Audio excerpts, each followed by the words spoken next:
Fans are ready, filing into Carver Hawkeye Arena for this critical Big Ten matchup in Iowa City. This will be a good one tonight between two rivals in the Big Ten Conference. Big Ten basketball is sponsored by Hilton. The Iowa Hawkeyes hosting the Nebraska Cornhuskers, and former Hawkeye Price Sanford returning to his home state tonight. Number 21, Price Sanford. Number 51, Rink Mast. Well, you heard the crowd reaction as we welcome you courtside. That's Sean Morris. I'm Kevin Kugler. We'll hear from Andy Katz in just a moment. Price Sanford got a healthy dose of boos, but most of the year he's been hearing the cheers because he's been the leader for Nebraska all season. And he has been tremendous throughout the course of the year. To your point, Kevin, 29 points last time out for the Cornhuskers in a hard-fought home win over Northwestern. Can beat you from behind the arc 40% of the time, foul line 84%, but much more than a shooter, as that assist-to-turnover ratio can attest. One of the most efficient players in the league, and his counterpart for the Iowa Hawkeyes, Bennett Sturtz, that adjective certainly fits him as well. Sturtz 20 points per ball game in the top 5 in terms of scoring, 3-point shooting percentage, and 5 assists per ball game for Bennett Sturtz. Our starting lineups tonight are sponsored by Hilton, and of course, Bennett Sturtz is in that lineup. He won't leave 50 times in his career. He's played at least 40 minutes, the usual 5 out there for the Cornhuskers to start this critical matchup in the Big Ten. Let's say hello now to Andy Katz. Well, you heard those boos for Price Sanford, but I can tell you, in talking to Iowa head coach Ben McCollum, he said the Sanford family is welcome here because Peyton Sanford had a great career, and Price, he left because there was a coaching change, and Nebraska did recruit him out of high school. I spoke with Price before tip-off. He spoke to Peyton, who plays for the Oklahoma City G League team. He said, just treat it like another game. Well, for his parents, Gretchen and Brian, kind of hard to do so because they're in different seats. They're over my left shoulder right now wearing Nebraska red. When they're watching Price and Peyton last season, they were over here opposite the Iowa bench. They made the drive from Des Moines. They do not miss a game. Lincoln, Des Moines, anywhere else that their boys play, they make sure they're there. They're rooting they're wearing the Nebraska red. They're rooting for Price. No question tonight. Keep your ears open tonight for the student section and Price Sanford.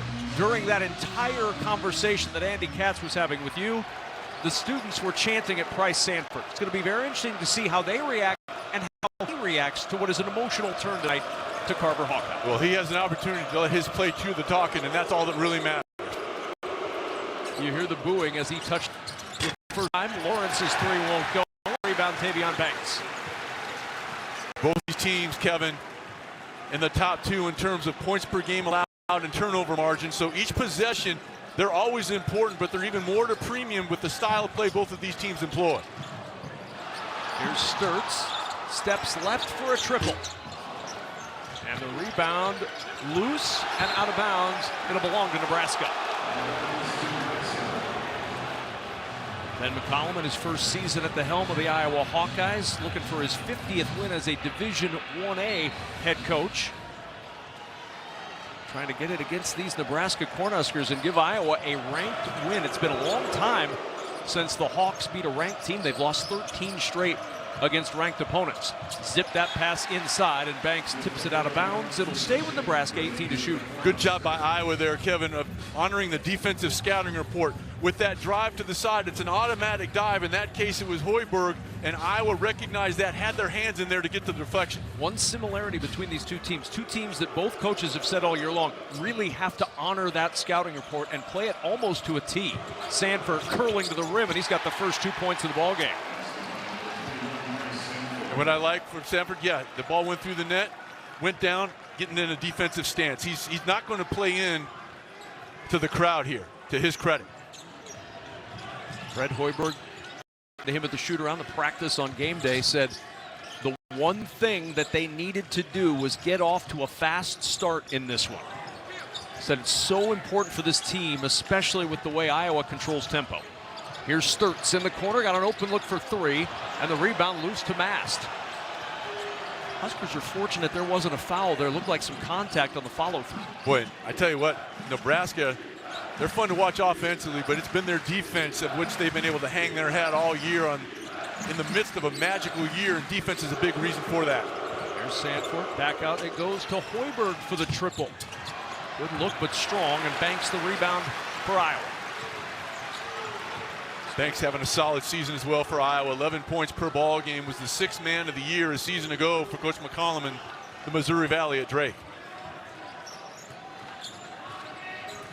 Sturtz has taken both Iowa shots so far. Cam Manyow blocked off with 7 to shoot. Inside, Manyow. Here's Cale Combs, taken away. Good defense by Nebraska. The rotation and the communication stellar by the red jersey Huskers. Ball loose on the floor, bodies everywhere. Banks trying to get it away from Mast as he tried to tie it up, and it'll be Iowa ball.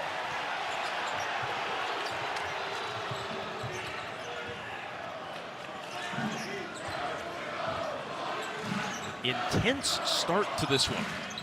Here's Manyow trying to dislodge Buchtengel. The ball out of bounds, and it'll belong to Iowa. I believe it's a foul. They got a foul, yeah. Oh, it'll be on Manyow. That's his first. So Nebraska ball. Yeah, they got a foul on Manyow here. Buchtengel, that's a tough one to have kind of go against you if you're Manyow. They were both going after the basketball, because if not, that was going to be possession for Iowa. You can't kill your dribble out there. No. Sanford back over to Lawrence. 12 to shoot. Mast on the move against Koch, driving inside, and the rebound by Manyow. Nice job by Iowa of forcing Mast to that offhand and then contesting vertically. Well done by Iowa defensively. Defense the star of the first 3+ minutes of this one. Here's Koch with the triple. Textbook. Kevin, you and I saw Iowa working on that exact sequence in shoot-around today. Because of how Nebraska likes to defend, they get Manyow at that high post area, and then he's immediately looking to the weak side. In this point, it was Koch. Really good job of executing the game plan by Iowa offensively. And an offensive foul against the Huskers, trying to get some space for Sanford, and Jamarcus Lawrence picks up his first, and the first foul on the Huskers. Take a look at the left side of your screen on that. Yeah, that's a moving screen by Lawrence. He's got to come under control. Not only was he retreating, but that left hip and shoulder kind of extended himself. You can't dislodge the defender. 4 minutes gone in this first half. Sturtz will drop it off to Manyow. Koch on the drive, over Mast, using the window. And that was made possible, Kevin, because he knocked down the first triple. They got out hard on the closeout, but it wasn't under control. Koch, good recognition, put it on the deck. There's Hoiberg. Got a screen from Buchtengel, finds Lawrence in the corner, and it's tied at 5. That's why he has almost a 6-to-1 turnover ratio. Not just because he made the right pass to the right person, he put it right in the right place, because the closeout was pretty good there, but because Lawrence was able to catch it in the shooting pocket, the defender wasn't able to get there in time. Small thing, but an important thing, done very well by Hoiberg. Manyow barreling into traffic. That's going to be a shooting foul on Sam Hoiberg. His first. Free throws coming after the timeout in Iowa City. A 5-5 ball game.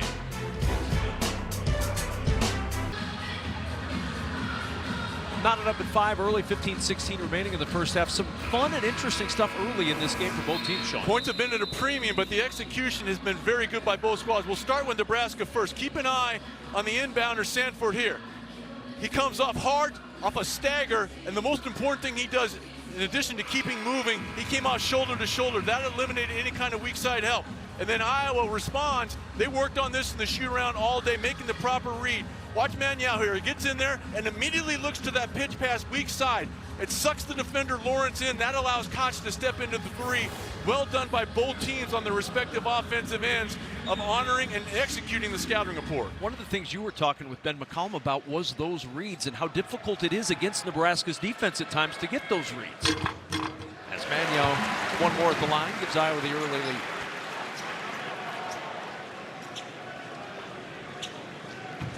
Did you like the circles, Kevin? They were really well done. I'm impressed with your drawing ability. My wife doesn't let me write on the things at home, so I'm very excited. It's always nice when you can write on the road. Yeah.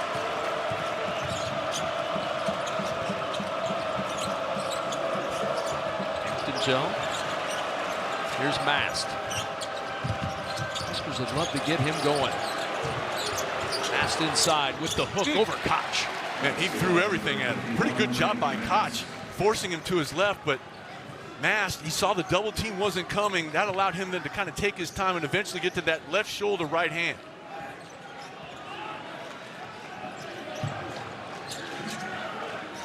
Bench about to come into play for both teams. Nowhere to go. Banks will kick it out to Koch. 4 to shoot. Koch is going to have to hoist the contested 3. And underneath Buchtengel, a shot clock violation. Really good defense again for Nebraska. That'll certainly make Fred Hoiberg happy. His 9th-ranked Huskers, 22 wins this season, tied already for the 3rd most in Nebraska basketball history. And we've seen what they're able to do offensively, and that's been very impressive all year. But I just keep coming back to their defense. You know, they only allow 66 points per ball game. They're 3rd in the conference in steals, and they value the basketball with a +4 turnover margin. They and Iowa are top 2 in that category. On a cut and a turnover. Here comes Sturtz on the push against Lawrence. Drives right into him. No. Loose ball. Mast has it. Flip over to Lawrence, and now Nebraska on the brink. Here's Sanford back up into the corner for 3. Oh, man. That was reptilian in its coldness because he didn't catch it cleanly. You've got people screaming at you. He knocks it down. And, Kevin, I just can't say how much it's refreshing to see a guy run down, act like I've been there before, and then defend. And in the case of Price Sanford, he literally has been here before many, many times. A nice response there by Sturtz. First 2 of the night for the 4th leading scorer in the conference.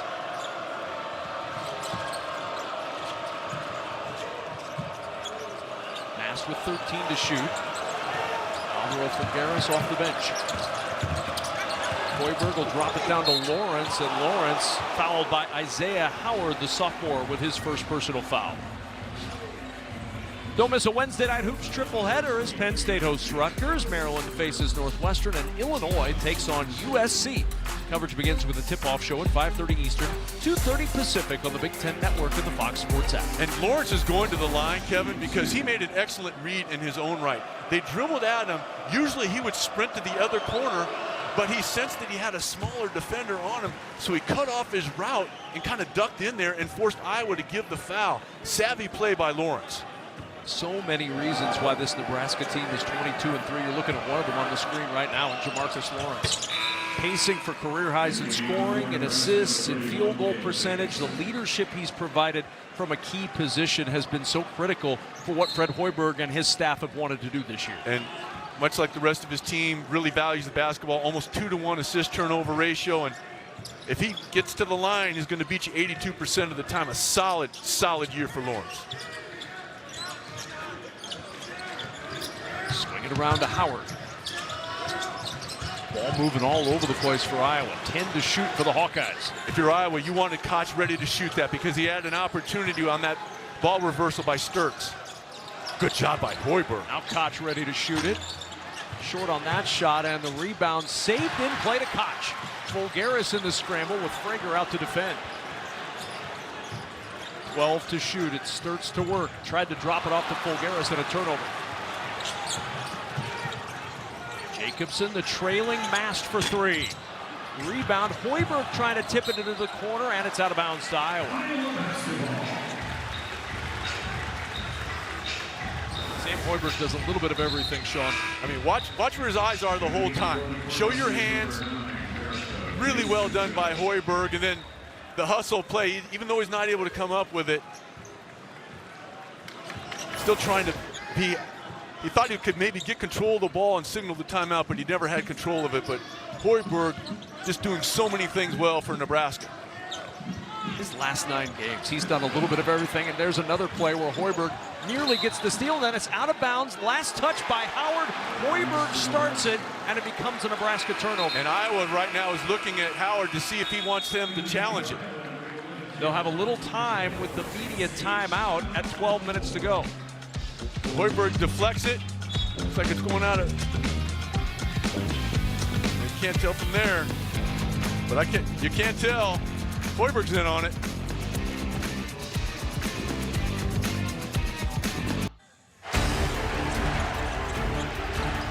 Five to go. Bohannon launches the shot. Banks it home. Big time onions. Oh my goodness. Oh, I am so fired up for more moments like that. Don't miss the Big Ten Network's live coverage of the 2026 TIAA Big Ten Men's Basketball Tournament from Chicago, March 11th through the 13th. Some huge moments coming. And look, maybe you want to be there. Good news, March 10th through the 15th, the tournament's in Chicago at the United Center, and tickets are on sale right now. Go to big10.org/MBBT to secure your seats today. Iowa looked at the replay, opted not to challenge, and you and I got to look at it. That looked like a good decision by Ben McCollum. Jacobson. Here's Frager. Jacobson left alone as they doubled Frager. Off with the three, and it's out of bounds to Iowa.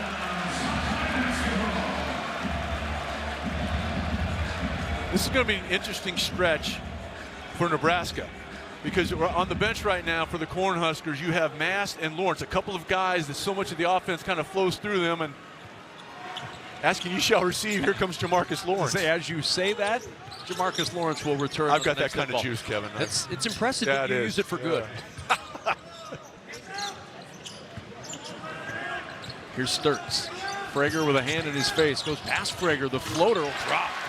And that's a breakdown by Frager defensively, because he completely jumped the left hand of Sturtz. Well, Sturtz is a right-handed dominant player, and Sturtz said, you know what? Thank you very much. I'll take that. Buchtengel.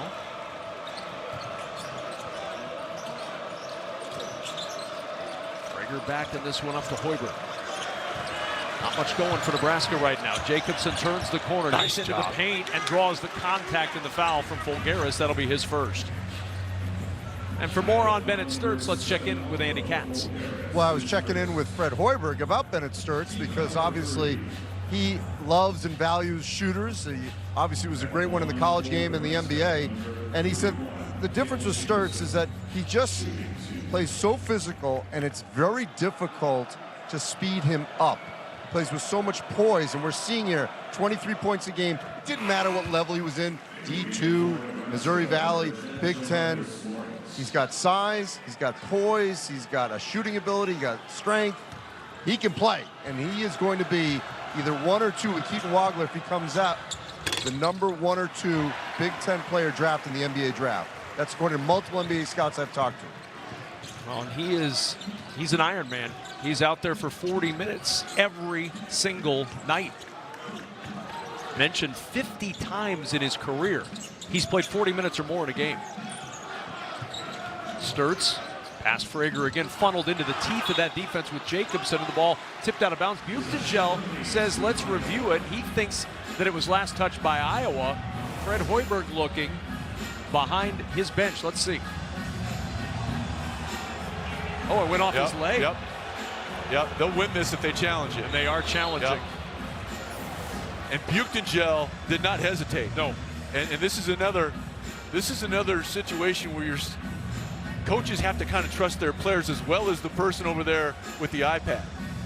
There's not a game that goes by, Kevin, at least the one that I've been involved in, that they're going to go and take a look at. They're depending on their player to tell them what they should do. So they'll look at this. This is going to be pretty quick when they look at this angle, I think. Watch the right leg of Bennett Sturtz. Right there. Yep.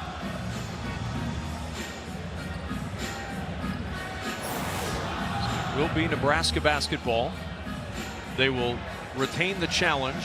They will retain the timeout. Assuming that they win the challenge, which it looks like they will based on the replay we saw. A lot of talk between both coaches today at the shoot-around about the pace of this game. Feels like an Iowa pace right now, Sean. Yeah, both of these schools are really good in terms of points per game allowed. We've talked about that they're top 2 in the conference well under 65 points per game allowed by both of these squads. And so each possession takes on greater significance. And shortening possessions, I think, plays to the advantage of Iowa. And after kind of a slow start, they've been able to kind of settle in here on both ends. Another look at the further review, a successful challenge by Nebraska. Nebraska keeps their timeout. Please put 30 seconds on the shot clock. Nebraska's ball on the baseline. Jeffrey Anderson there letting you know what you probably already knew based on what you saw on your 80-inch TV in the living room. So Jacobson will inbound for Nebraska. Huskers have not hit a field goal in almost 3.5 minutes. 4 for 9 from the floor, 2 of 6 from 3. Buchengel poked towards that half-court line. It's Lawrence back on the floor. Jacobson needs some help. And Lawrence stepped on the sideline. And a big reason for the stagnation offensively, give credit to Bennett Sturtz defensively. He drew the assignment on Peyton Sandford, and he did not allow him a clean look. He was on him here in the far corner down here, Kevin. When he went through the cut, he opened up. They're trying to get him free up over there. Then they funnel everything to that left side and use that far sideline as an extra defender, hence the turnover. There's Cale Combs, been dealing with an injury and still trying to fight through it as Fulgaris fights through that defense and spins for 2. Nice footwork there of spinning away from the larger Buchengel and getting to that left shoulder right hand.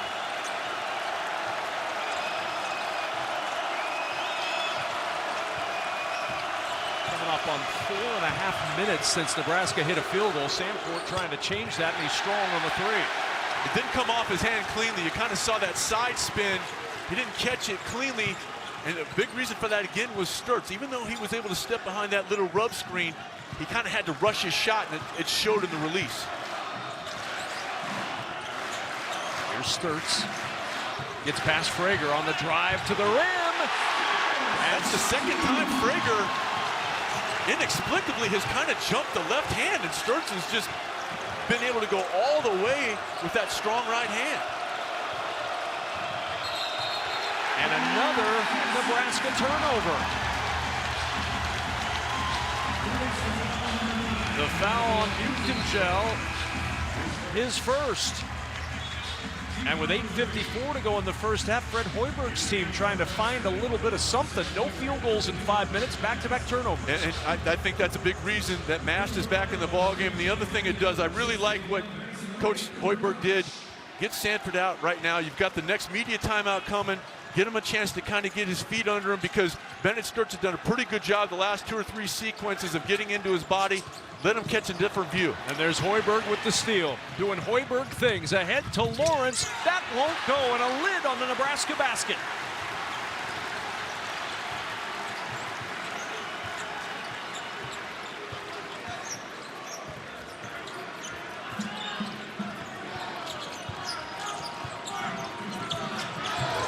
Sturtz probing. Sturtz working against Frager. Floater on the baseline, won't go, and a foul.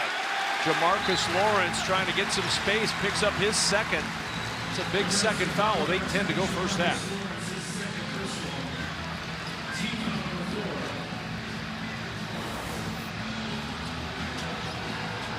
Watch the right side right there. Yeah, that's clearly a shove in the back by Lawrence.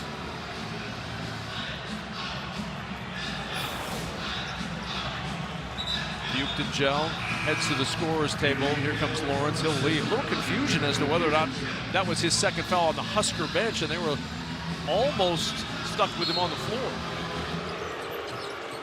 Fred Hoiberg is unhappy about something. He's been talking with referee Michael Reed for the entirety of this possession.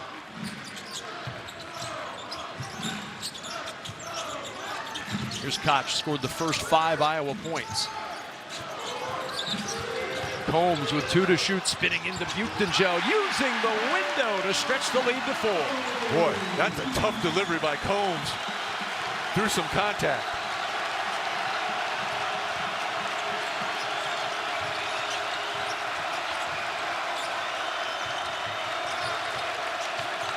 Another great job by Banks of taking away the backdoor cut from Hoiberg. Nebraska's got nothing going offensively right now. 5 to shoot. Mast in trouble. Trying to get free of Manyow. 2 to shoot. 1 to shoot. And Iowa with outstanding defense and 0.3 of a second on the shot clock and a whistle and a foul. Timeout on the floor. Manyow with his second as we head to break at Iowa City.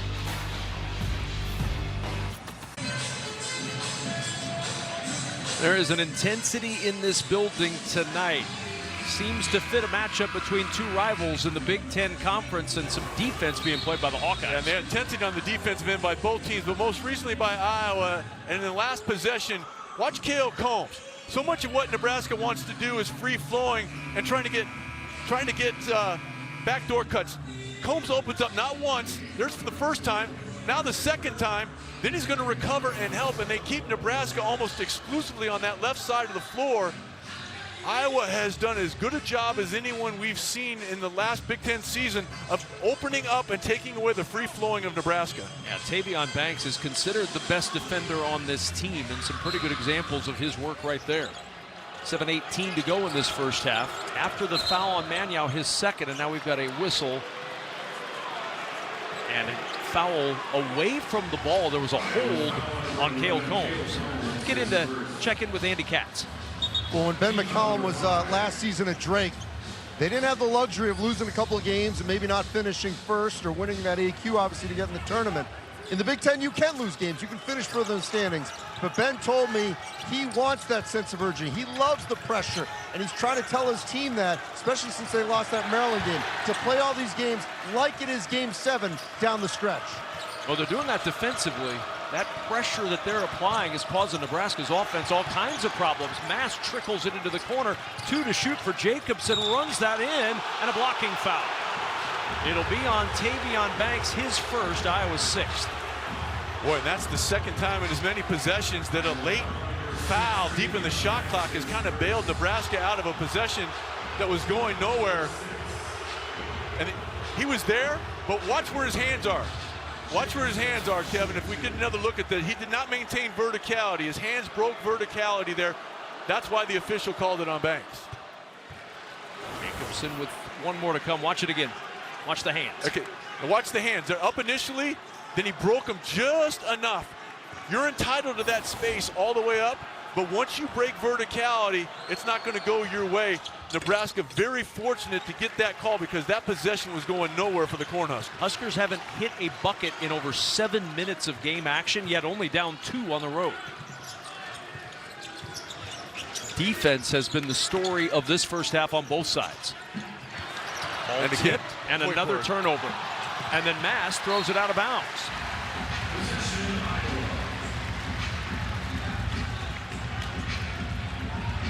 So Iowa's coughed it up 8 times in this first half. Nebraska 5 or 6 now with that one.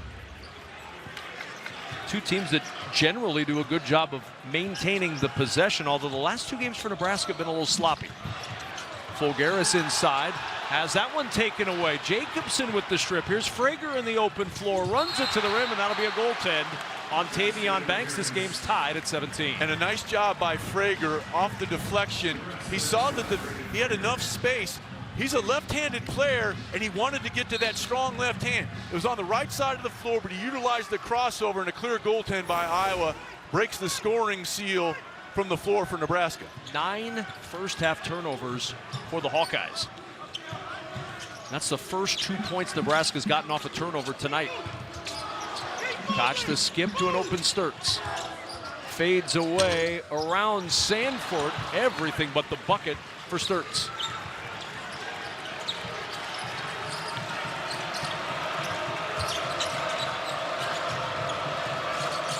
Frager gets past Combs to the rim for 2.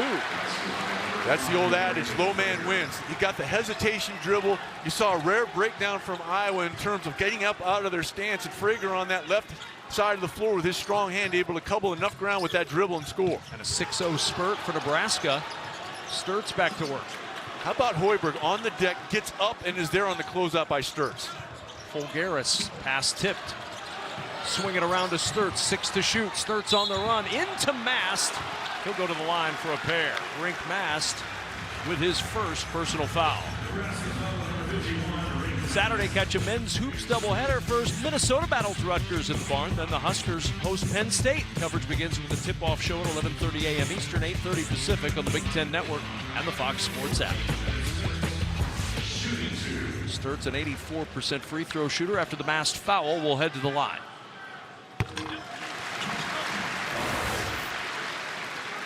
Now Sturtz able to turn the corner.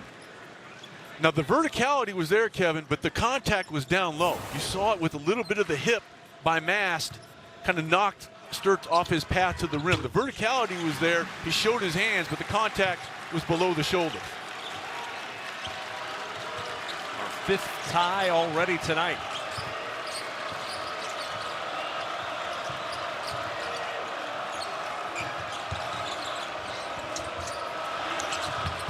Hoiberg in traffic from right to left for 2. How about Sam Hoiberg?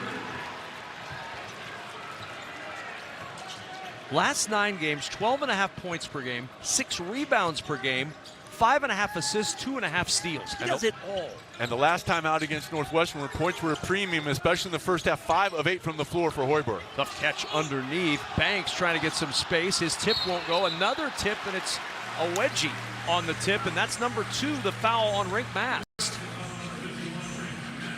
So 2 on Mast, 2 on Lawrence.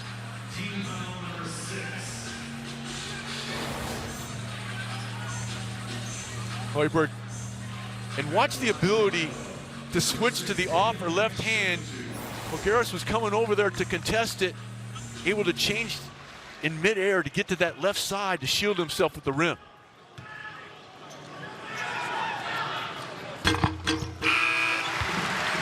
Gel back in for Mast. So Nebraska now a little different rotation, although Jacobson, Sanford, Frager, Hoiberg, and Buchtengel certainly been on the floor before, but you've got Lawrence and Mast now on the bench with 2 fouls.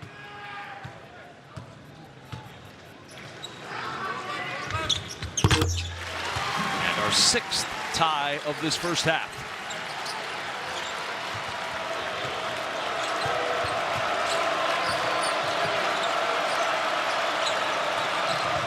Frager trying to find some space against Howard.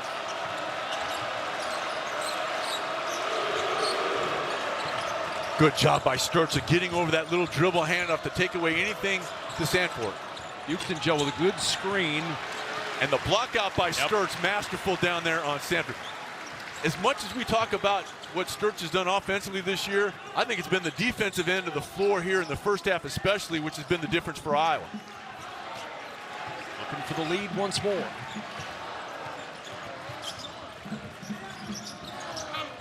Under 10 on the shot clock for Iowa. Sturtz against Sanford. Got him in the air, trying to coax the foul, swooping in his Banks. He'll take it to the rim for 2. And then a timeout called by the Hawkeyes. 3:52 remaining in this first half. A tight ball game throughout in Iowa City.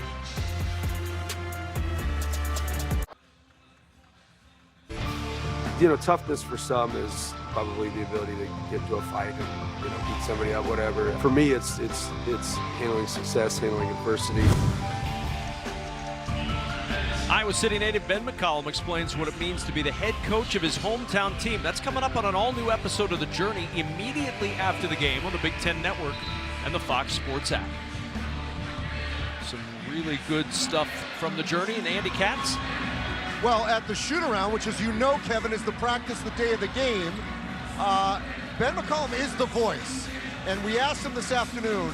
He is essentially the voice for 98, 99% of the practice. And he told us this afternoon that that's going to be sort of the trend this season until the staff, which is new to him as well, gets used to his voice. And he has players here at Iowa that have played for him in back-to-back seasons.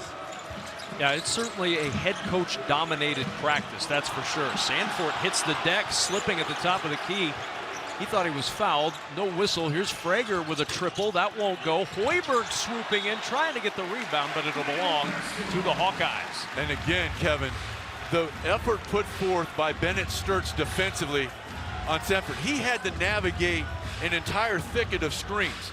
They're moving Sanford around. He's ducking down, he's getting his shoulders down and showing his hands. I mean, Bennett Sturts defensively has been lights out here for Iowa in the first half. Mentioned Ben McCollum on the journey right after the game.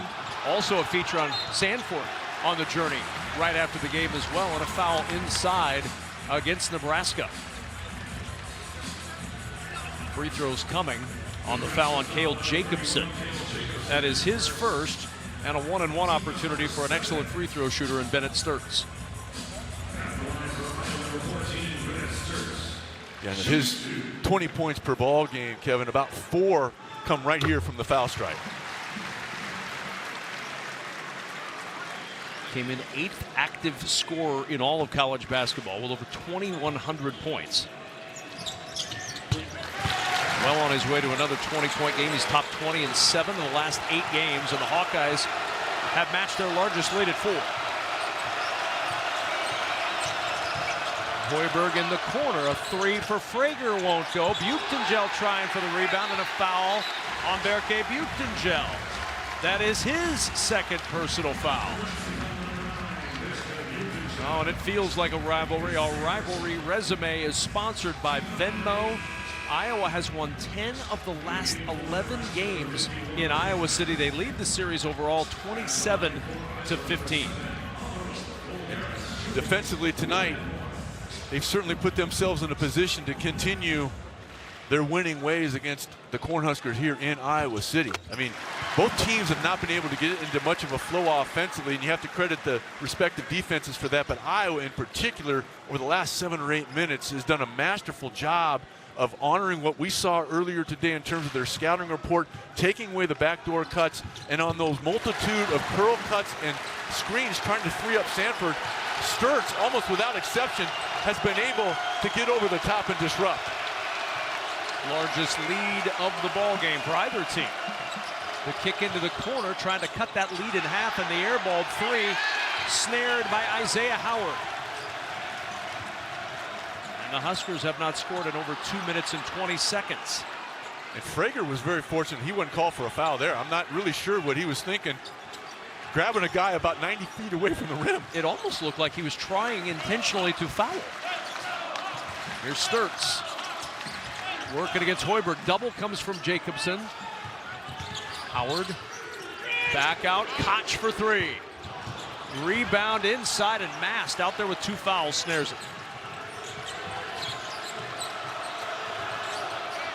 Fred Hoiberg rolling the dice a little bit with Rink Mast, putting him out there with 2 fouls in the final 2 minutes. Here's Hoiberg attacking the much bigger Koch. Hoiberg again.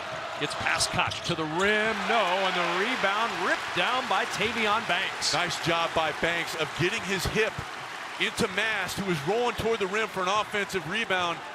Banks, really well done. Iowa has stifled this Husker attack. 7 of 19 is Nebraska from the floor, 2 of 11 from 3. Fulgaris will try the triple.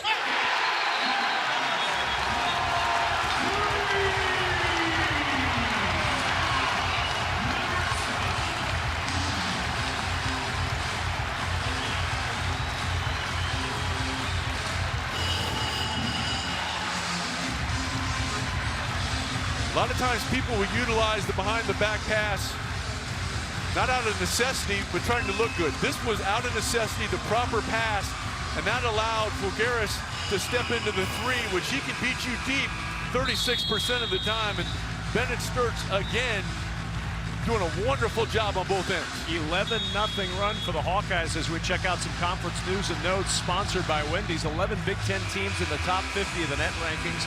Nick Boyd, what a week he had. 27 points per game and 2 top 10 wins.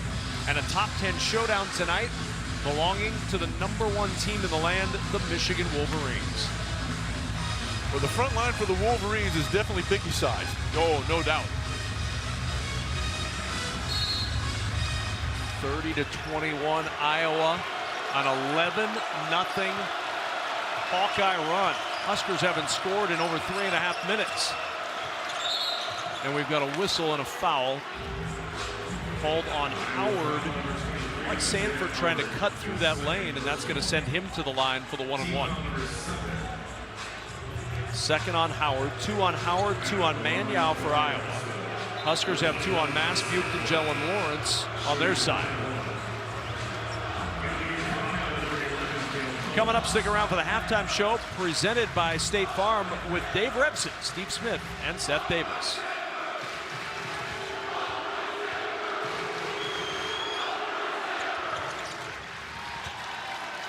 84% at the line for Price Sanford.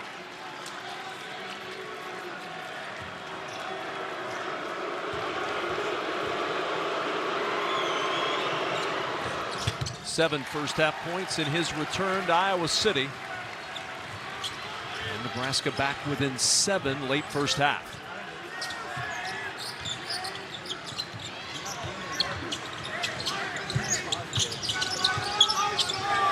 Sturtz's head is always up, Kevin. Always up. He doesn't drop. Under 10 to shoot. Swing that around to Koch. Off the shot fake. Other corner, Fulgaris. Here's Sturtz with the 3.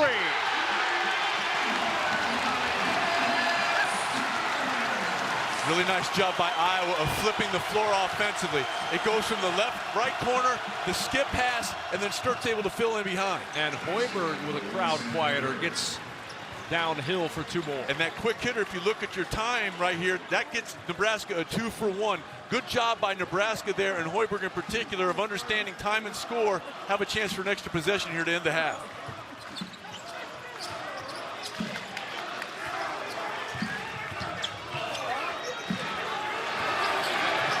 Six to shoot. Sturtz on the drive into the teeth of the Nebraska defense. Batted out.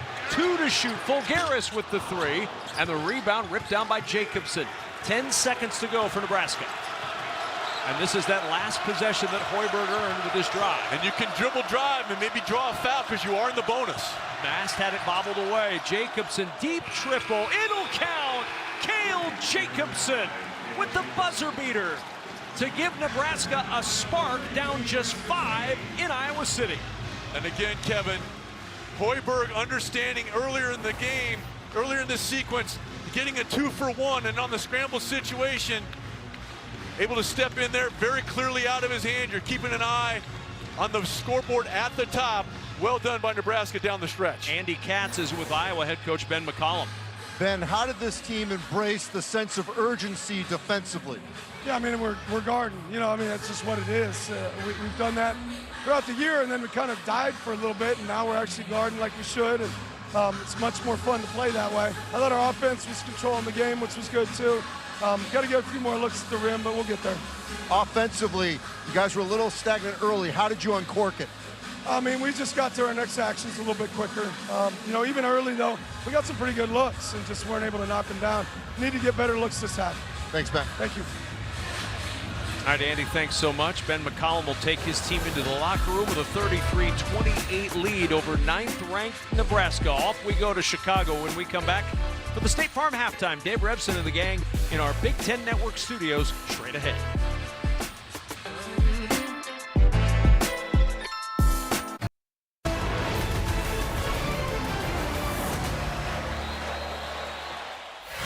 Halftime in Iowa City, Alvaro Fulgaris, his lone 3 of the half. Iowa on top of Nebraska, looking for a top 10 win, 33-28 in favor of the Hawkeyes. So we welcome you in the State Farm halftime. Dave Rebson, Steve Smith, and Seth Davis. And Steve, we were talking in the pregame about Iowa and the fact that defense hasn't been where they wanted it to be recently. I mentioned the least efficient defense in the Big Ten over the last 4 games.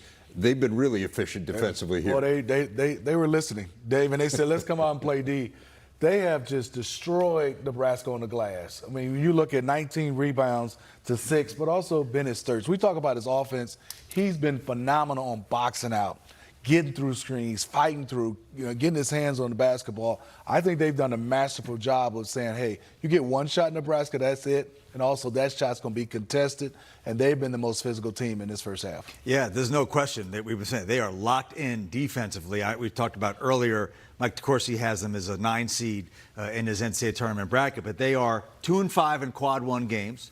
This is a quad 1 game. They have 3 others remaining: at Wisconsin, home Michigan, at Nebraska. You don't want to go 2-9 in quad 1 into the Big Ten tournament. So this becomes about as must win, especially because that loss at Maryland was a quad 3 loss. They're playing like their NCAA tournament lives are at stake. But for those 9 turnovers, they may have a little bit more of a comfortable lead. They need to take care of that in the second half. The issue is they're playing a Nebraska team which has been a fabulous second half team this year. They're outscoring their opponents by about 9 points per game in the second half, second best in the Big Ten. So down 5. We saw it against Northwestern. We saw it against Purdue. We have seen it here recently with the Huskers. They'll need to do it again to get a W.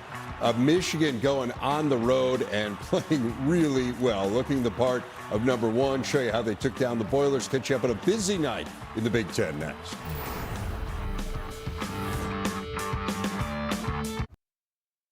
Halftime on the Big Ten Network is presented by State Farm. Like a good neighbor, State Farm is there. Earlier tonight in the Big Ten, number 1 Michigan going on the road to take on Purdue, and the Wolverines formidable on that front line, Smitty. It is. Adayemar, he's left-handed, right-handed, block shots, rebound. I mean, first year to second year, he has been phenomenal. Wolverines were up by 16 at the break. Trey Kaufman-Renn tried to keep Purdue in it. He had 27, but Michigan just too much. They shot 57% from 3 in this game. Axel Lindeborg, Michigan wins it 91-80. Still just 1 loss on the year. UCLA got hammered by Michigan over the weekend. Now going to Michigan State. It hasn't gone much better. Jordan Scott has really started to emerge, the freshman. That part of an 18-0 Michigan State run. And then it's Scott to Jeremy Fears. Could he be more open? could read a novel by the time he took that shot. I'm sure Mick not happy with that. We'll hear from him presumably after the game, but his team getting pounded. Seth, Ohio State desperately needs a quad 1 win, taking on Wisconsin. And I love desperate home teams. Devin Royal stepping up in the absence of the injured John Mobley. He's got 21 points right now, 3 for 4 from 3. Bruce Thornton, the 13 has been all Buckeyes in Columbus. Yeah, Royal has been fabulous in this one, yet more from him. Wisconsin, of course, been playing really well, but Ohio State leading this one 59-43. It is halftime in Iowa City. Price Sanford back in his old stomping grounds and hitting the 3, but his team down 5 at the break.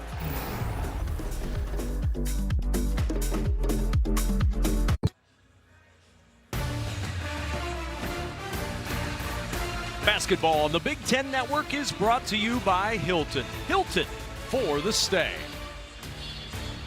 Always a fan favorite when the football team and the cheerleaders and the dance team all go to work at halftime. A 33-28 lead for the Hawkeyes as we get set to start the second half in Iowa City. Alongside Sean Morris with Andy Katz on the sidelines, I'm Kevin Kugler.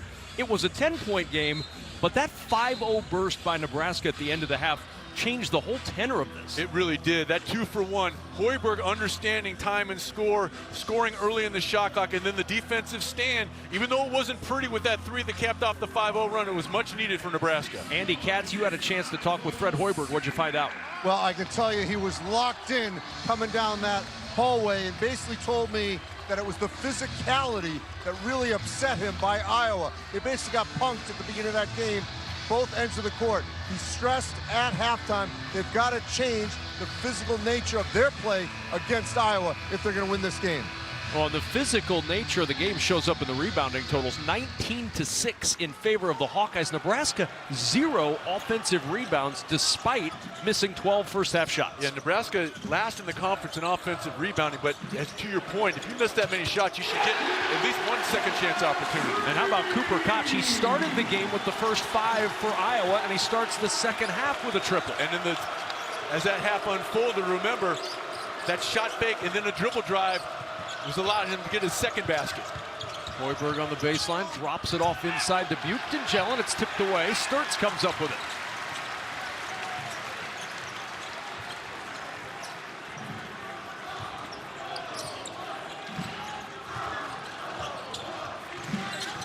Cale Combs will swing it around. It works its way to Koch. Another three on the way, halfway down, and it pops up to Hoiberg. And then we've got a whistle and a foul. Looked like Tavion Banks getting tangled up with Jamarcus Lawrence, and that'll be the second on Banks.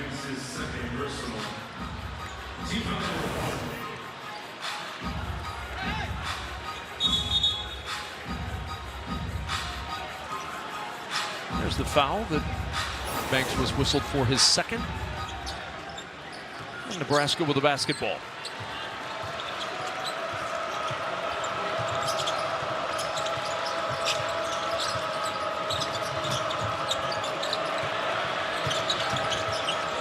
Buchtengel with 15 to shoot. Lawrence trying to dislodge Combs, in some trouble. Buchtengel hunting a three with 7 to shoot. Drops it down to Lawrence inside, and he'll go to the free throw line for a pair. And Iowa again, so good defensively. I mean, they locked up, the communication was there, but a nice recognition by Lawrence of kind of, again, we saw him do it in the first half, kind of cut his route short, come back with that duck in and be able to get the post up. But Iowa picking up where they left off in terms of defensive intensity coming out of the locker room. Lawrence 2 for 2 tonight at the line. He's got 5 points overall. And one more for Jamarcus Lawrence. If you're a Nebraska fan, you've seen this before, and you know what Nebraska's been able to do in the second half of games. You just saw it the other day in their win over Northwestern. They needed a big run in the second half to get that win at home. And they almost came back from multiple double-digit deficits at home against Purdue. Had a chance to win that one in regulation before they lost in overtime a week and a half ago. 7-point Iowa lead at home. Looking for a real signature win for Ben McCollum's first-year Hawkeyes.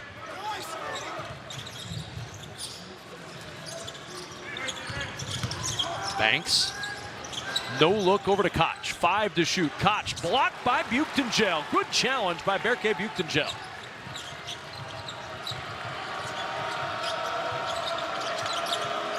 Hoiberg in the corner. Buchtengel with defense, but he can't turn that into offense. And Koch with a rebound, and Hoiberg takes it away. Sam Hoiberg needs a little bit of help, and he'll use a timeout. Trapped along the sideline, Hoiberg spends the timeout. Hoiberg was very close to that end line. Well, look at that. Out of bounds as he touched that ball. A break for Nebraska. It'll be their ball when we return.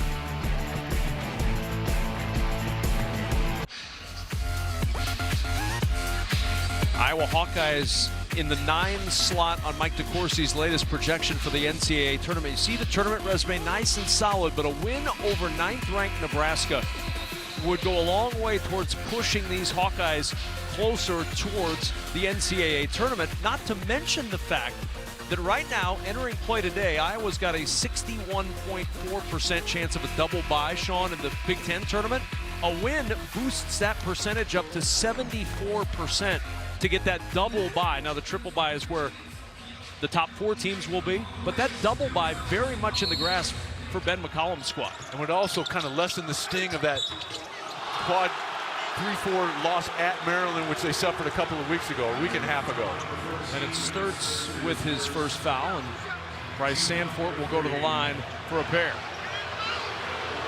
Boy, that's the second time that Sanford's been able. He scored on an out-of-bounds situation in the first half. Here, as the trigger man, he comes in, and again, kind of cuts off his route on the duck end and will shoot a couple foul shots.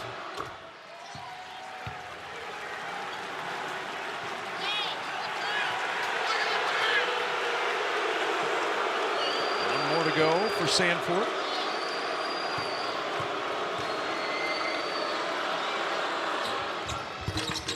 And it pinballs out to Koch. 6-point game in Iowa City.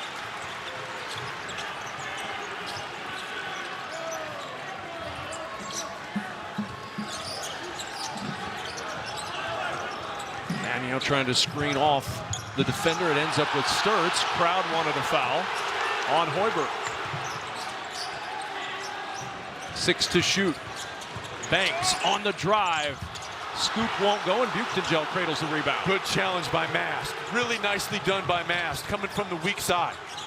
There's Hoiberg looking to get things going quickly. Boy, Sanford gets no breathing room at all. Here's Mast driving on Manyao. Flips it to the rim, no. Buchtengel tries, gets another offensive rebound. First ones for Nebraska. Hoiberg with the triple. It rattles off, and the rebound kicks out to Combs.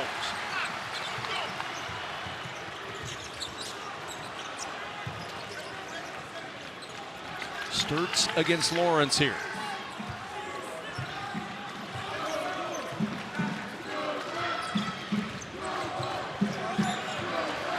Ten to shoot. Sturts versus Sanford. Good show by Mast. Really nicely done. Combs, baseline drive. Gonna have to shoot it with one to shoot. Banks, contested jumper, won't go. There's Hoiberg with the rebound for Nebraska. And last time down the floor, it was Koch who was guarding Sanford. Now they've got Sturts back on. Nice job by Iowa of recognizing that and switching back. Lawrence with the three. Won't go. Rebound, Mast inside. He'll put it up for two. And the reason he was able to get that offensive rebound, it hit the rim a second time, and Iowa mistimed their jump, and that allowed Mast. He didn't have to reload. He was just able to snake in there, and offensive rebounding starting to play a positive result for Nebraska after being non-existent in the first 20 minutes. 15 to shoot. Shot clock down to 10 now for Sturts. Swing it around, Koch. Driving baseline. Won't go. Rebound loose. Tipped out by Sanford, and it ends up with Lawrence. Again, Mast with the strong show. And Buchtengel to the rim. Here come the Huskers. Back within two, and a timeout. Iowa. Started with offensive rebounds for Nebraska and Rick Mast. I think the message was relayed at halftime. We have to be more physical and compete on the offensive window. Mistimed jump allows Mast to come in there and clean up the mess, and Sanford's parents very happy as a result.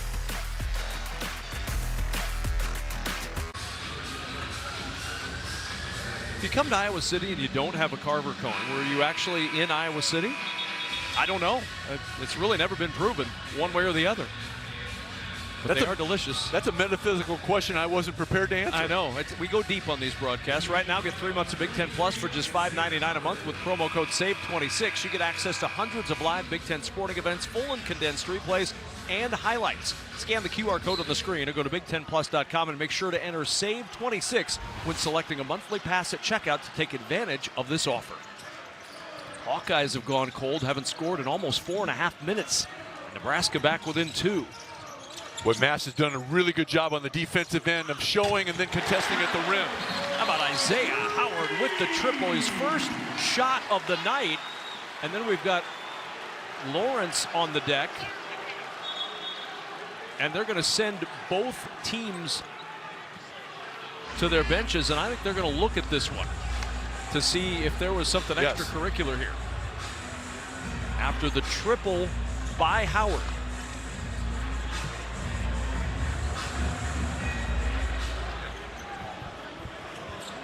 Yeah, they're gonna go over and take a look to see if this is upgraded to a potential flagrant. For a possible flagrant foul. We're going to take a look. So it was Jamarcus Lawrence,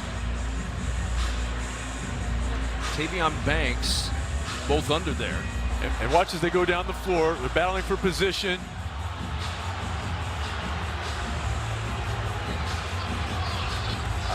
Yeah, I don't think this is going to be upgraded. That was a pretty good job of selling it.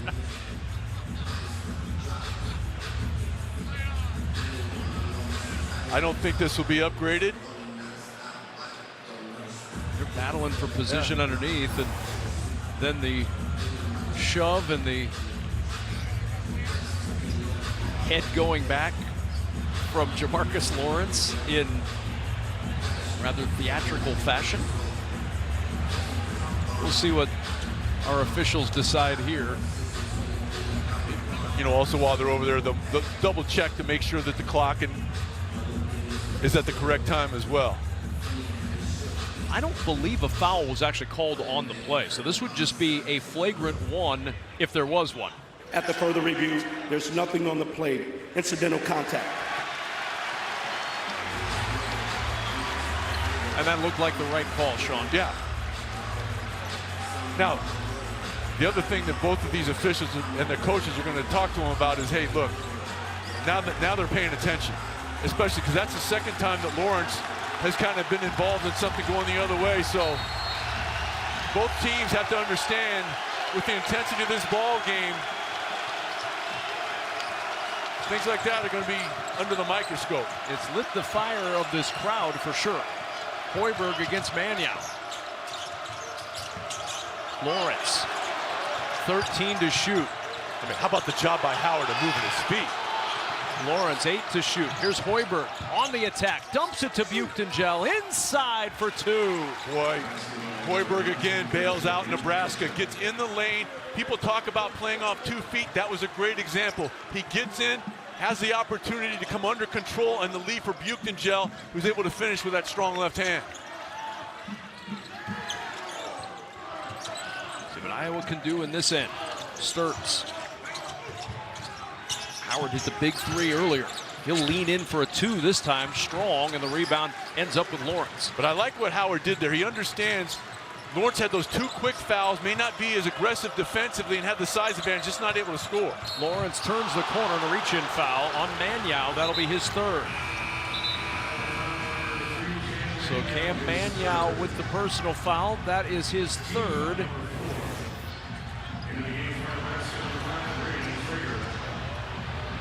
I mean, that's a foul.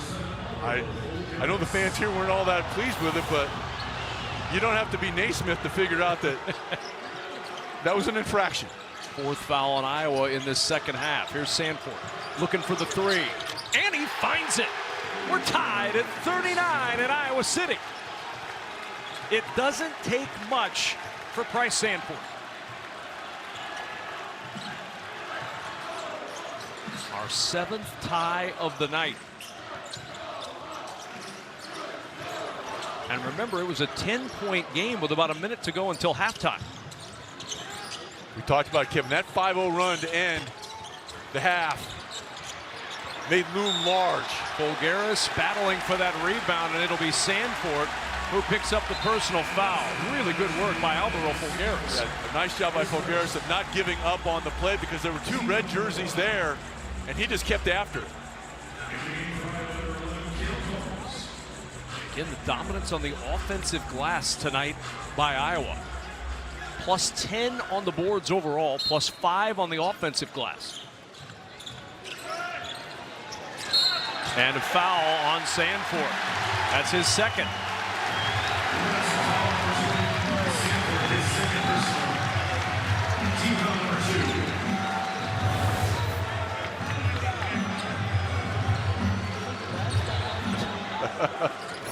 Dad giving some offers, some advice from the stands.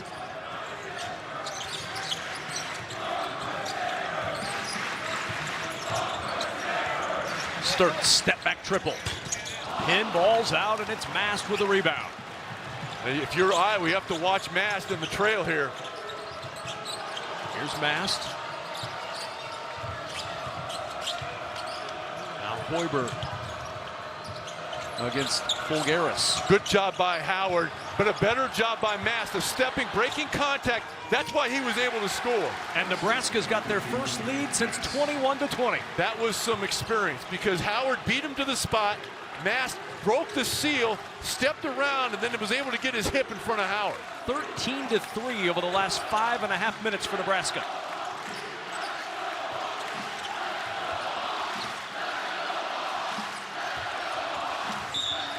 And a foul call. Well, Rink Mast on the offensive end of the floor. Howard does a really good job. Now watch, he beats him to the spot, but then Mast spins around, flips the position, and he understands, does Mast, he has not only just the size advantage, but the experience over Howard. Howard did his job early. Mast didn't give up on the play. Nice counter by Rink Mast. But Rink Mast with his 3rd foul, so he'll get a breather now as Berke Buchtengel returns to the Nebraska lineup.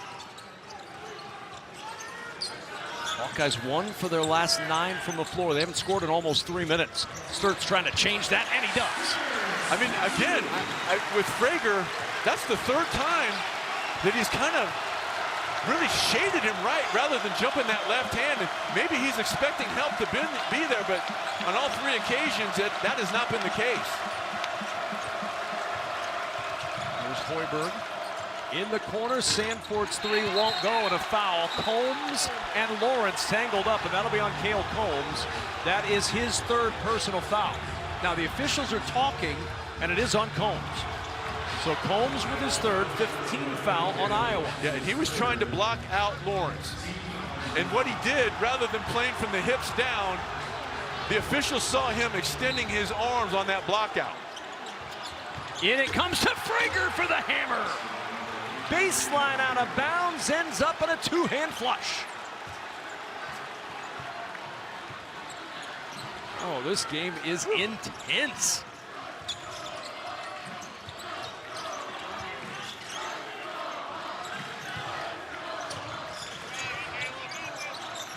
Sturtz to work, picked up by Lawrence on the switch. Floater, no, and Hoiberg with the rebound, his 3rd, and a foul is called on Cale Combs, and that's going to be his 4th. I think they may call a double foul. Did they call the double foul?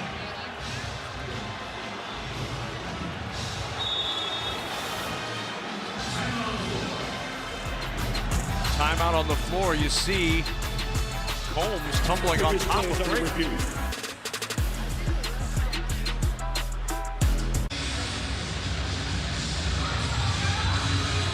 Take a look at the situation right here that led us into the break. The shot goes up. Frager trying to get down the floor, and then watch the official. This right hand will come up. That's the signal to stop the clock. Now, they came over and explained that he was straight line, but this is a break for Iowa, not only because there wasn't a foul call, but Nebraska had a chance for a break. Contact once again. So incidental contact is the call. No foul. It's not the 4th on Combs. It's not a double foul. It's Nebraska ball, but it really ends up being a break for Iowa. That almost was, and you could make an argument, it should have been the 4th foul on Combs. And the opportunity for an outlet pass. No question. Yeah, it robbed Nebraska of an opportunity. You saw in the replay, Sandfort was making a beeline to that right wing. See what Nebraska does with the basketball here. Buchtengel. Here's Hoiberg. 10 to shoot. Sandfort. And that's out of bounds. It'll belong to Nebraska with 8 on the shot clock. Again, how about the job by Sturtz of fighting through everything? And Iowa did a good job collectively defensively. That entire possession was on the right side of the floor. Maybe one of Sturtz's best defensive games as a Hawkeye. Here's Hoiberg turning the corner. Frager inside. And it's tipped out with 3 on the shot clock by Banks. And Frager wasn't ready to catch the ball, and then he took the dribble into really tough territory underneath the rim. If you're Iowa, look, Nebraska has been looking to score out of these situations, so keep an eye on Lawrence, the trigger man here. Lawrence looking in the corner. It's Hoiberg. The 3 is up and off the side of the backboard to Banks. Really good defensive possession by Iowa. They have been so good on that end of the floor. Only 8 second half points, though, for the Hawkeyes.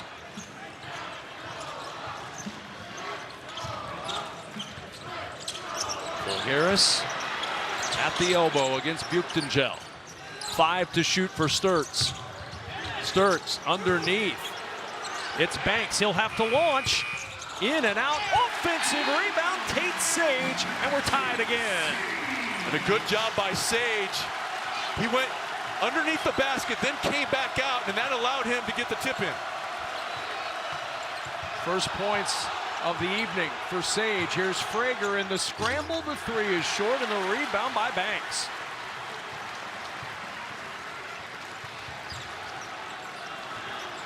9 times we've been tied. 6 times the lead has changed in this game.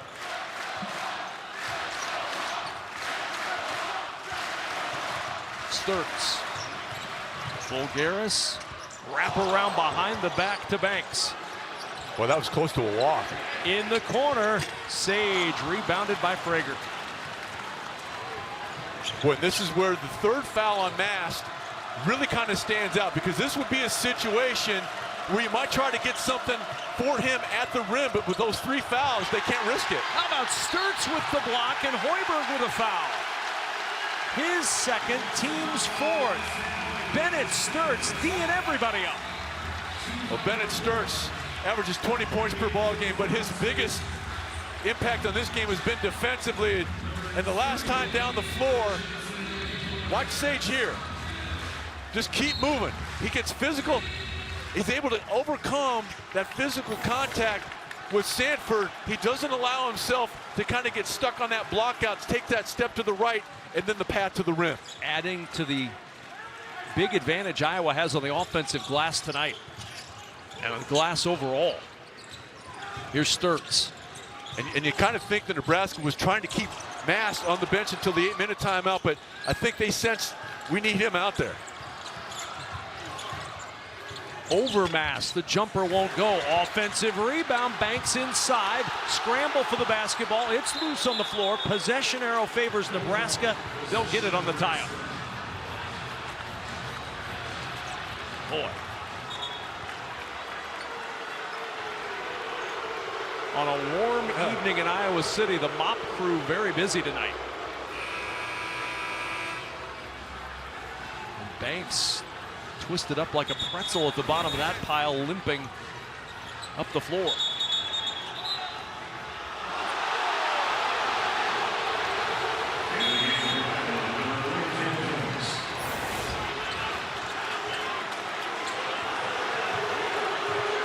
Tied at 43, under 9 to go. And again, Sturts just doing a great job forcing Sanford out wide. Here's Mast. Shot clock down to 10. Sanford. Blocked by Sturts. Another swat by Sturts. Nice job by Sturts of attacking the pocket, but Fulgaris with that show kind of slowed up Sanford until Sturts was able to come from the backside. Excellent team defense by Iowa. Huskers haven't scored in 3.5 minutes. It's a tie game in Iowa City. Sturts looking with 10 to shoot. Fulgaris now, lob into the corner to Combs. Here's Sturts, 3 seconds, drops it to Sage for an open 3. It won't go, and the rebound, offensive board to Howard. How about offensive rebound number 10 for Iowa? 10 to shoot. Sturts goes past Jacobson. His shot won't go, and Mast secures it for Nebraska. He has been masterful in that, and rotating over, maintaining verticality. That's at least the 4th example that pops to mind where Mast has rotated over to help his team and force Iowa to shoot over the top. Frager blocked off by Howard, gets inside, and a travel. Turnover number 7 for Nebraska, and a timeout on the floor. The stakes are high in mid-February for this one. We'll show you what's on the line when we return.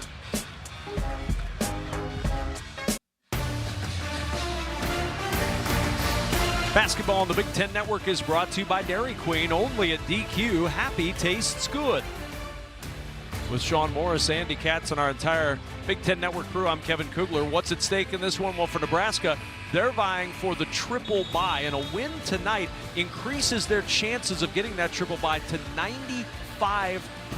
For Iowa, they're in double bye territory right now between that yellow line at the top and the yellow line at the bottom of the left side, trying to improve their chances of getting that double bye and not starting their Big Ten tournament until Thursday. Everybody in this year in the Big Ten tournament, unlike last year when these two teams met in the final game of the regular season, in Iowa beat Nebraska in Lincoln and knocked them out of the Big Ten tournament.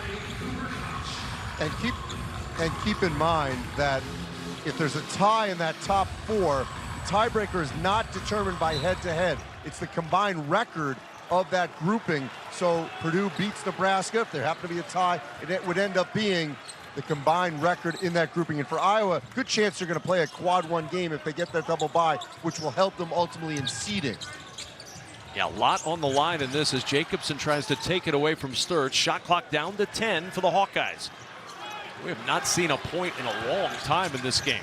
Sturtz trying to change that, and he does. The step back two gives Iowa the lead. Boy, that's a tough shot, and nice use of the fan dribble to create just enough space for the mid-range. Inside to the rim, and the answer for Nebraska breaks a 5-minute drought. That's what they were missing when Mast was out of the ball game, and I think that's why they got him back in before that 8-minute timeout. That was a called set over there. They isolate Mast, who's able to take Fulgaris up the lane, which allowed the proper passing angle, leading him right to the rim.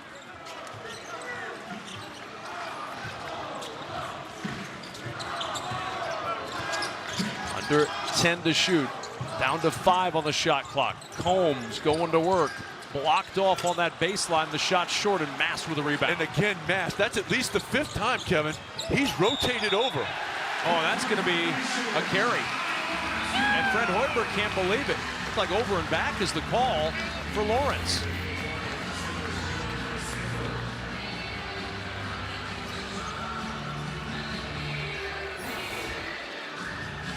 Fred Hoiberg cannot believe that one. Huskers turn it over for the 8th time tonight. 11 Iowa turnovers.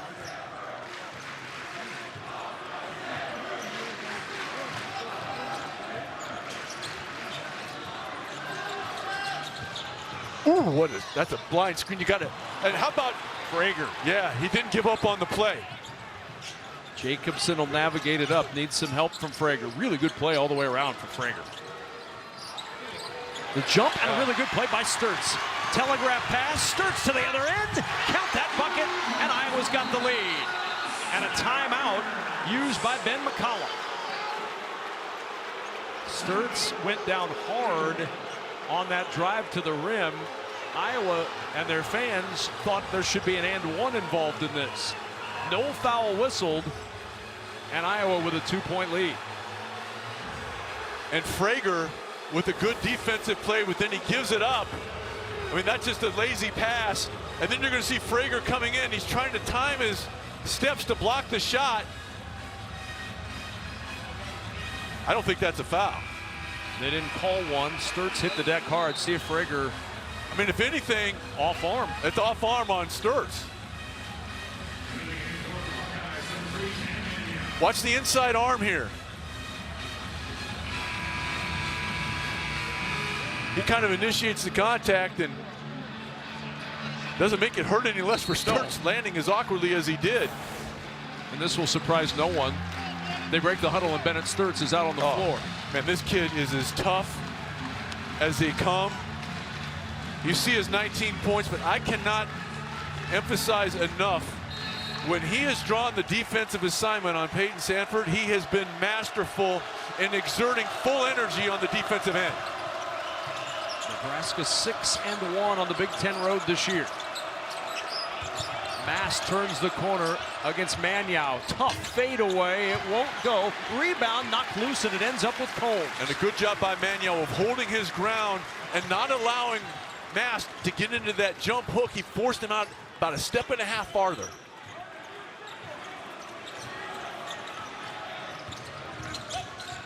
Sturtz looking for space. Here's Koch. Good job by Frager being there. That was designed to get Koch at top of the key three. Now Sturtz will go to work. A step back three for Sturtz is good. He does a lot of things to make you right. Whew.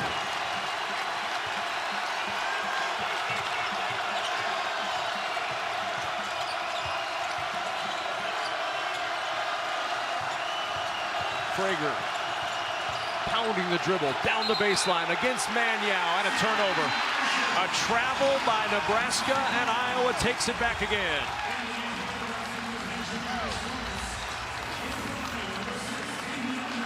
Well, Frager, nice job by Manyow of moving his feet. Yeah, that's a walk. And then Bennett Sturts on the previous possession. Just a really, really textbook job of creating space with the step back and that little fan dribble. Really big possession here in this game. Iowa with the momentum. Nebraska's not scored in the last 2.5 minutes. Sturts, the kick, extra pass, Koch. Strong on the three, and Hoiberg the rebound. That's what they were trying to get a couple possessions ago, and there they were able to get that top of the key three for Koch. And a foul, Sturts tripping up Sanford. It'll be the second on Sturts, 6th team foul. Nebraska will inbound with 4:01 to play. And you can see the respect that Sturts has for Sanford. He knew it was a foul, and he went over and helped him up. Man, that kid competes. Both of them do. 5-point game.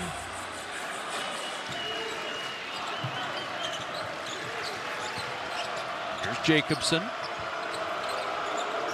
Sanford will launch. Can't get the roll on his former home court, and Banks with the rebound.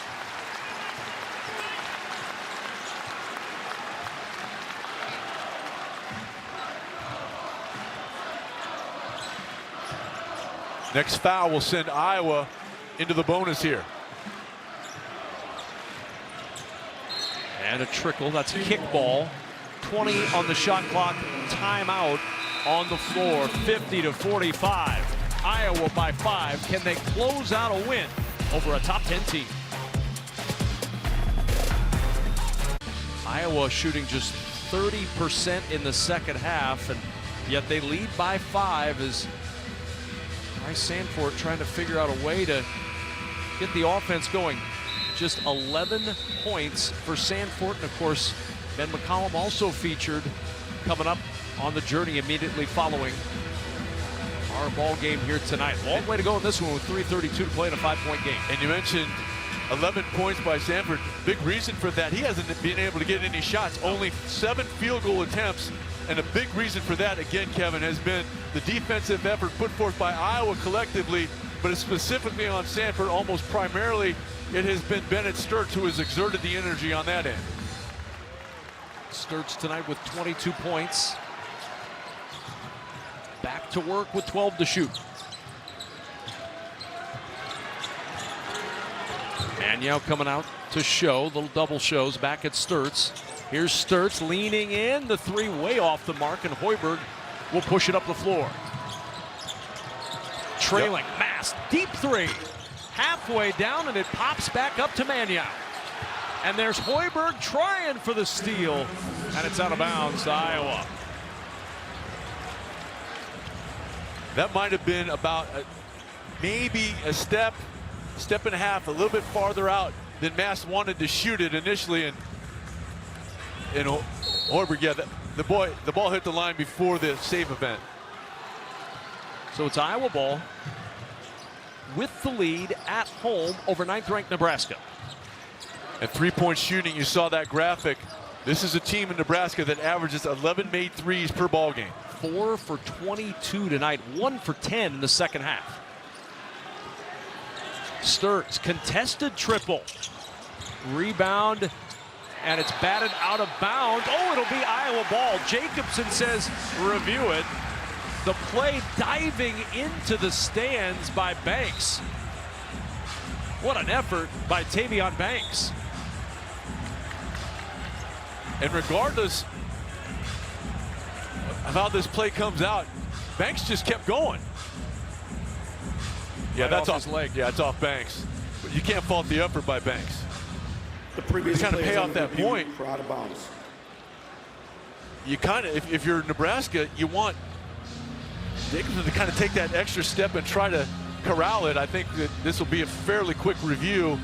Watch that right knee of Banks, and it doesn't touch anything else before it hits the out-of-bounds area. Now what this does do is it removes Nebraska's challenge for the remainder of this game. Remember, Nebraska won a challenge earlier. You don't get a second even if you win a second. So this will be the final opportunity Nebraska has to challenge in a tight game. That could come into play down the stretch.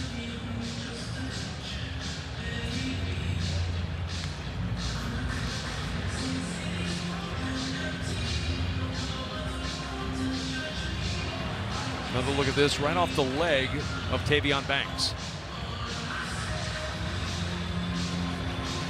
Boy, what an effort by Banks.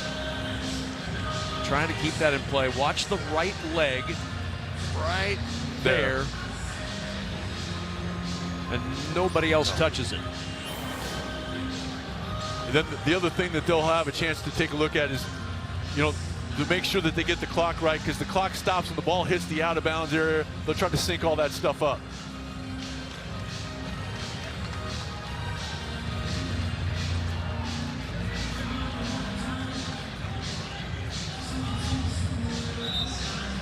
So it is Nebraska ball. Comes the official announcement.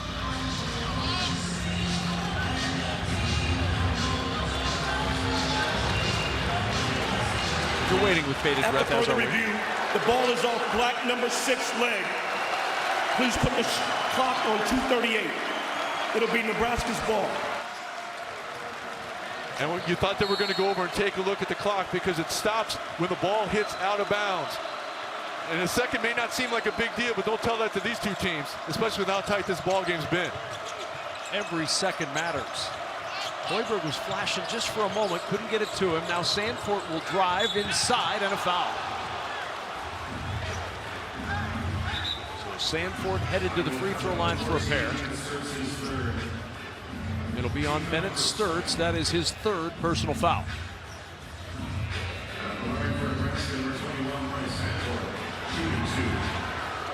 Seventh team foul, so Nebraska shooting free throws the rest of the way. Huskers still have fouls to give down the stretch.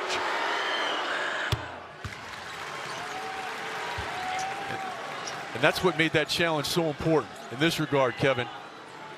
If they don't challenge it and the call stands, that gives Iowa a chance to burn more clock. You're going to have to start giving fouls, but they're able now to come down conversely and cut into this lead with the clock stopped. 3-point ball game in Iowa City.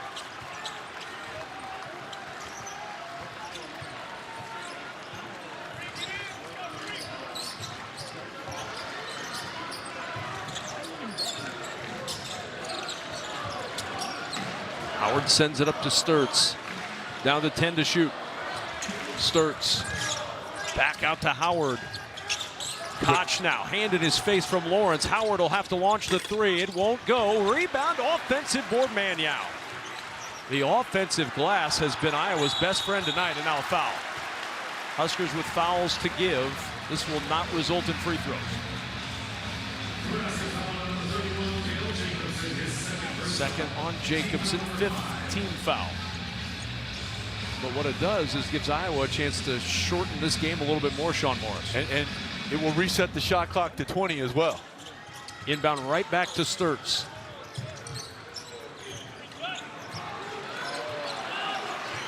Hawks have missed their last 4 from the floor. 7 to shoot. 1:38 to go. Sturtz against Hoiberg. Tough fadeaway. Pinball's out. Rebound out of bounds. And it's going to belong to the Iowa Hawkeyes. How about Manyow? 2 straight possessions, 2 hustle plays, getting his team extra possessions because Manyow doesn't give up on the play. And that's the right call. Yep.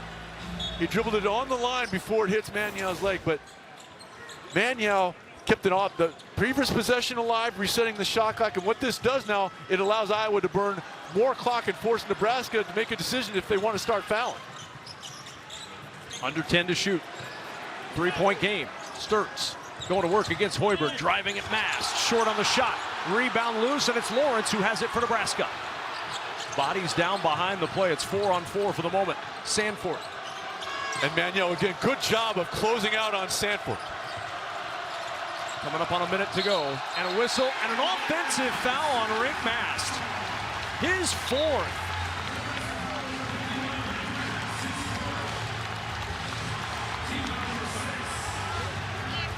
Sixth team foul, so now any Nebraska foul means 1-1.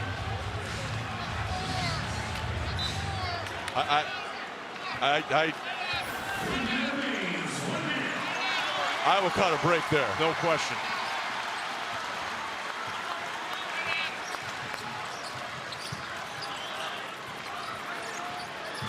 Here's Sturts. Koch going down. Sturts wanted a call, didn't get it. 7 to shoot.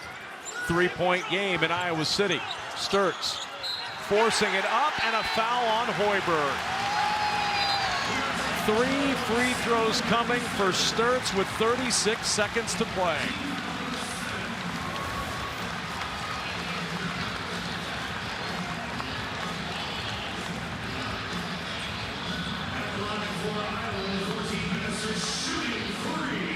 Boy, look at the shot clock up there.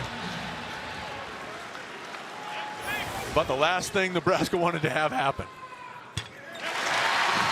2-possession game with a 4-point lead for Iowa and 2 free throws coming.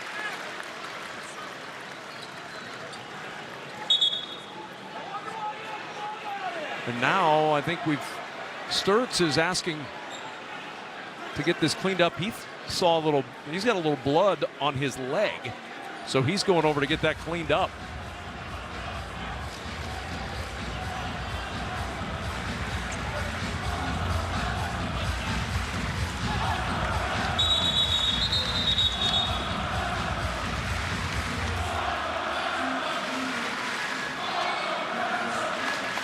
Nebraska without a field goal in the last 6 minutes and 15 seconds.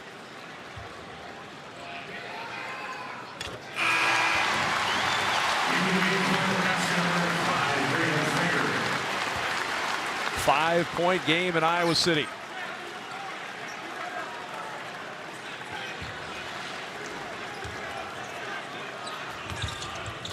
Made all 3. Hawkeyes have lost 13 straight games against ranked opponents, 17 of their last 18. Up 6 with 36 seconds to go to get their first ranked win in the Ben McCollum era. And I like what I was doing, a little token pressure here, Kevin. Maybe try to force the ball handler to kind of go side to side. Hoiberg looking for Sanford. In the corner, it's Lawrence, and Jamarcus Lawrence with a 3. Life for the Scarlet and Cream, down 3 with 27 seconds to go.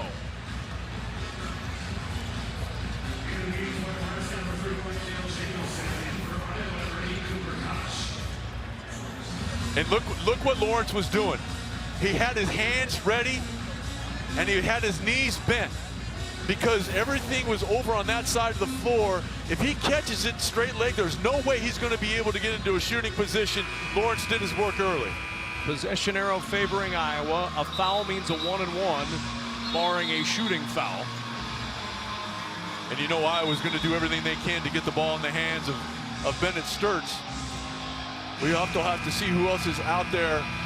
They're going to maybe, I wouldn't be surprised to see Nebraska completely face guarding Sturts and force someone else to have to come and get the basketball.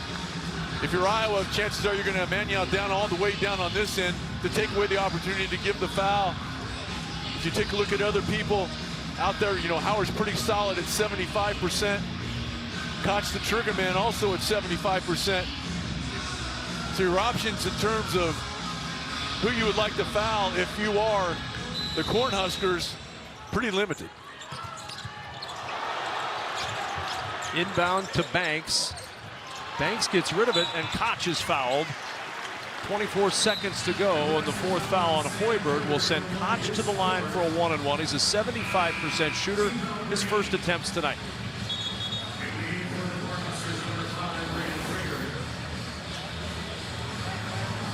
Watch Sturts, he slides down. Nebraska fans remember that. The slide in front of the Purdue bench and kind of cost them a chance against the Boilermakers in overtime. Kind of a similar situation. That's where the teams come out and have those timeouts out there on the floor. And man, that's the second time we've seen that in a pretty high profile situation.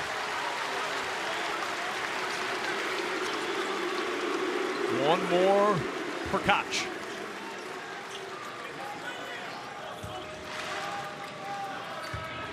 And on the make, if you're in Nebraska, hey, you've got time. Do a quick hitter, right? It's a 2-possession game. No matter how you slice it, Each team with one timeout left. Hoiberg, a lot of clock being used. Mast got to look for three. Off the mark, no good. And a rebound underneath for Iowa. Isaiah Howard is fouled by Jamarcus Lawrence. And a chance for Iowa to salt it away at the free throw line.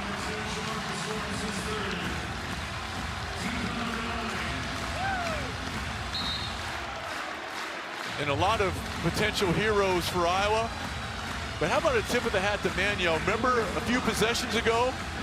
It's not going to show up anything more than a rebound, but what those 2 offensive rebounds and hustling did, it gets his team extra possessions, and most importantly, in a game where possessions take on premium, it gets them extra possessions and force more clock to run, which was the disadvantage of Nebraska. Still a 5-point game. Hoiberg driving inside. Defense is there, and he turns it over. A foul is called on Sandfort. Banks is going to go to the free throw line, the third on Sandfort. And with 6.1 seconds to go, Iowa can taste it now. 5-point lead over 9th-ranked Nebraska.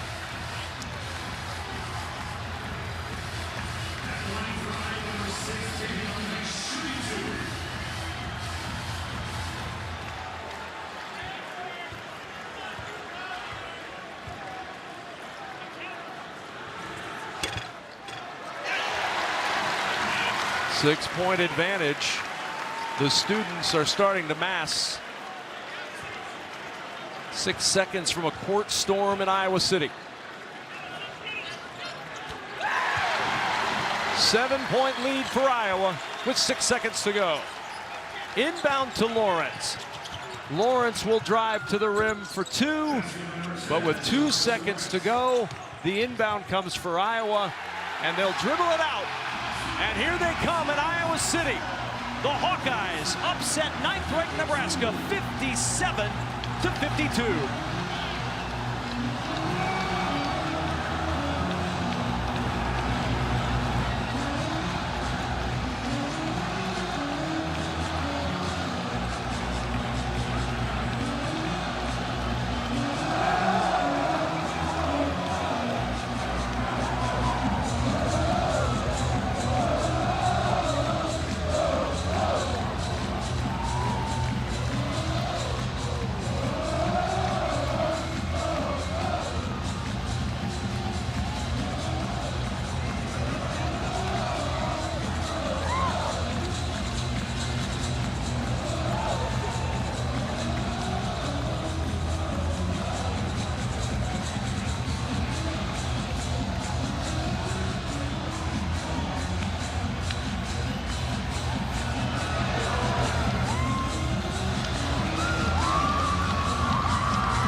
The first signature win in the Ben McCollum era at Iowa.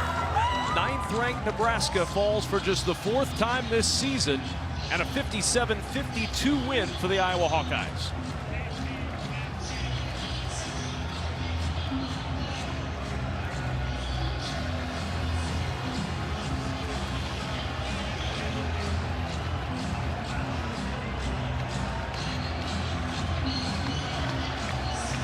Andy Katz is amidst this happy mass of Hawkeye humanity. Andy?